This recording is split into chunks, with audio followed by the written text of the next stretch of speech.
১৯০৫ সালে ব্রিটিশরা বঙ্গভঙ্গের সময় সিলেটকে আসামের সাথে জুড়ে দেয়। ১৯৪৭-এ লর্ড মাউন্টব্যাটেনের নির্দেশে দেশ ভাগ করতে আসেন স্যার রেডক্লিফ। এ সময় করিমগঞ্জ সহ বৃহত্তর সিলেটের লোকজন কোন দিকে যাবে সেটা নির্ধারণের জন্য ১৯৪৭-এর ৬ ও ৭ জুলাই গণভোটের দিনক্ষণ ঠিক করা হয়। গণভোটের প্রচারণায় কুড়াল প্রতীক নিয়ে মুসলিম লীগ পাকিস্তানের পক্ষে এবং ঘর প্রতীক নিয়ে কংগ্রেস পার্টি ভারতের পক্ষে ছিল। মুসলিম লীগের হয়ে সিলেটে প্রচারণায় এসেছিলেন মোহাম্মদ আলী জিন্নাহ, হোসেন শহীদ সোহরাওয়ার্দী ও শেখ মুজিব। জিন্নাহ ও সোহরাওয়ার্দীর ঘনিষ্ঠ বরিশালের হিন্দু নেতা যোগেন মণ্ডল এসেছিলেন চা বাগানের হিন্দু শ্রমিকদের মধ্যে প্রচারণা করতে।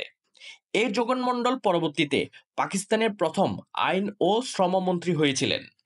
প্রয়াত অর্থমন্ত্রী আব্দুল মুহিতের বাবা অ্যাডভোকেট আব্দুল হাফিজ ছিলেন মুসলিম লীগের গণভোট নির্বাচন পরিচালনা কমিটির সেক্রেটারি। গণভোটে ভোটার ছিল ৫,৪৬,৮১৫ জন। কেন্দ্র ছিল ২৩৯টি।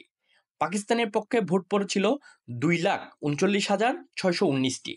ভারতের পক্ষে ভোট পড়েছিল ১,৮৪,০৪১টি। প্রায় ৭৭% ভোটার ভোট দিয়েছিল। মুসলিম লীগ ৫৫,৫৭৮টি ভোট বেশি পেয়ে গণভোটে জয়ী হয়েছিল।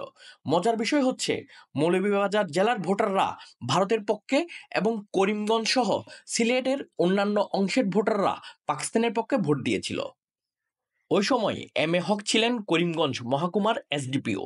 ১৪ই আগস্ট তিনি পাকিস্তানের জাতীয় পতাকা তুলেছিলেন এবং সিলেটের জেলা ম্যাজিস্ট্রেট, বর্তমানে ডিসি সমমর্যাদার সৈয়দ নবীব আলীর কাছে সামরিক সাহায্যের জন্য বারবার তার বার্তা পাঠাচ্ছিলেন।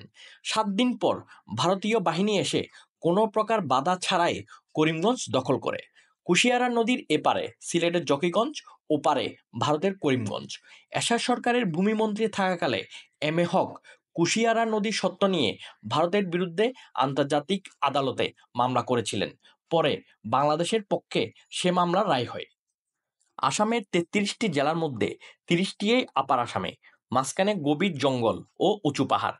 তাই করিমগঞ্জ, হাইলাকান্দি এবং কাছাড় জেলার কালচার সিলেটি।